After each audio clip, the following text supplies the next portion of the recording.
국회 법사위가 어제 허위사실 공표죄 대상을 축소하는 공직선거법 개정안을 통과시켰다는 보도 앞서서 해드렸는데 이 내용 한 발짝 더 들어가 살펴보도록 하겠습니다. 백인성 법조 전문기자 나와 있습니다. 어서 오세요. 자, 우리 개정된 내용 한번 살펴보도록 하겠습니다. 지금 법사위에서 통과됐는데 어떤 내용이 바뀌었는지 설명해 주시죠. 네, 어제 공직선거법 개정안이 통과가 됐죠. 본회의 표결만 남긴 상태인데요. 개정안 내용은 아주 단순합니다. 네. 우리 공직선거법은 현재 선거에 나온 후보자가 거짓말을 하면 안 되는 대상을 정하고 있습니다. 딱 집어서 출생지, 가족관계, 신분, 직업, 경력, 행위 이렇게 9가지 정도인데요. 여기에 행위에 대한 허위사실, 공표가 금지로 들어있는데 이걸 처벌 대상에서 빼자는 게 개정안의 내용의 전부입니다. 행위에 대한 허위사실 공표. 이게 좀 무슨 말입니까? 좀 설명해 주세요. 쉽게 풀어 말하면요. 후보자가 하지 않은 일을 마치 한 것처럼 거짓말하거나 한 일을 하지 않았다고 업적이나 활동에 대해서 거짓말을 하는 걸 말합니다. 네. 대법 판례를 예로 들면요. 우리 지역의 고속도로 통행료를 폐지하겠다는 약속을 정부로부터 받았다. 이렇게 주장을 했는데 실제로는 그런 약속을 받은 적이 없었던 것이죠. 예. 그래서 처벌받은 사례가 있고요. 이번에 발의된 개정안은 이 행위라는 단어가 추상적이어서 법 적용 범위를 예측하기가 어렵다. 그리고 단순한 의혹 제기나 경미한 표현도 형사처벌하고 있기 때문에 표현의 자유를 위축시킨다는 주장을 들었습니다. 네, 그렇군요.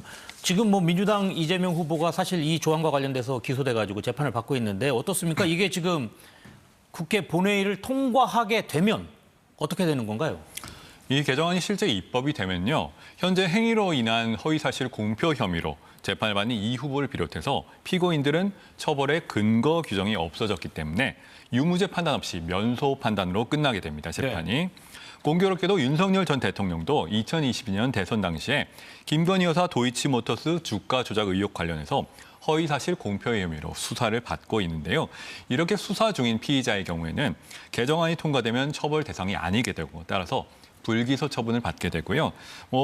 이미 유죄가 확정된 경우에는 재심까지는 어렵습니다. 네, 그렇군요. 지금 법조계에서는 이걸 어떻게 보고 있습니까? 찬반 양측에 좀 논란이 있을 것 같기도 하군요. 이 조항은 대선 이후에 실제로 입법될 가능성이 있는데요. 말씀하신 대로 찬반이 팽팽하게 맞서고 있습니다. 네. 일단 개정 찬성하는 쪽 의견을 보면요. 표현의 자유 보장을 위해서 허위사실 공표 조항 이거를 자체를 삭제해야 된다 이런 의견도 나오고요. 미국만 봐도 마음껏 이야기를 하고 유권자가 표로 판단하면 된다. 그리고 정도가 너무 심한 거짓말의 경우에는 형사처벌이 아니라 민사상 손해배상으로 해결하자 이런 의견이 있습니다. 네. 반면에 개정을 반대하는 쪽에선 이렇게 개정되면 행위에 대해서 거짓말이 사실상 허용이 되기 때문에 유권자가 제대로 판단할 수가 없다. 그리고 이번 개정안의 경우에는 논의 과정이 충분했냐. 사실상 이재명 후보를 위한 방탄 입법 아니냐. 이런 비판도 나오고 있습니다. 네.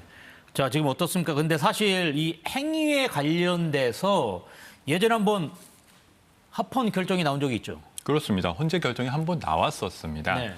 이 헌재가 허위사실 공표죄의 행위, 이거를 거짓말하는 걸 처벌하는 게 헌법에 위반됐냐. 이거를 2021년에 전원일치 의견으로 합헌 결정을 내렸었습니다. 네. 2017년에 괴산 군수 보궐선거가 한 번 있었는데요. 군수 당선자가 자기의 기부 행위에 대해서 이 허위 사실을 공표한 혐의로 재판에 넘겨졌습니다. 당시에 행위에 대한 거짓말을 처벌하는 이 조항이 추상적이고 모호해서 선거운동과 정치의 자유를 침해한다. 이번 개정안과 비슷한 취지로 헌법소원이 들어갔었는데요. 이에 대해서 헌법재판소는 허위사실 공표죄의 행위는 일상생활의 모든 행위가 아니라 유권적 판단에 영향을 주는 행위를 말하고 구체적으로 어떤 행위가 금지되는지 일반인도 알 수 있기 때문에 위헌은 아니다. 이렇게 판단을 했습니다. 또 행위에 대한 허위사실 공표를 처벌하지 않게 되면 유권자들이 올바른 선택을 할 수 없게 되고 선거의 공정성 보장을 위해서 후보자가 자기 행위에 허위사실을 공표하는 걸 제한할 필요가 있다. 이렇게 결론을 내렸습니다. 네, 지금 이렇게 헌법재판소는 일단 합헌이라고 판단한 적이 있는데 그렇다고 하더라도 국회가 법 개정을 할 수 있다는 겁니까? 그렇습니다. 헌재가 특정 조항에 대해서 합헌 결정을 내렸다는 의미는요. 이게 이 법률이 헌법에 위반되지 않는다는 의미입니다. 네. 이 법률이 최선이기 때문에 바꾸지 말아야 된다. 이런 뜻은 아니고요. 선거제도나 선거 관련 형벌제도는 어디까지나 국회의 입법 사항이기 때문에 국회에서 원칙적으로 개정을 할 수가 있는 것이죠. 자, 어떻습니까? 지금 법안 얘기가 지금 법사위에서 또 하나 나오고 있는 게 있는데 대통령 당선이 되면 진행 중인 재판이 모두 정지되는 이런 형사소송법 개정안 지금 통과했는데 어떻습니까? 이 내용도 좀 설명해 주시죠.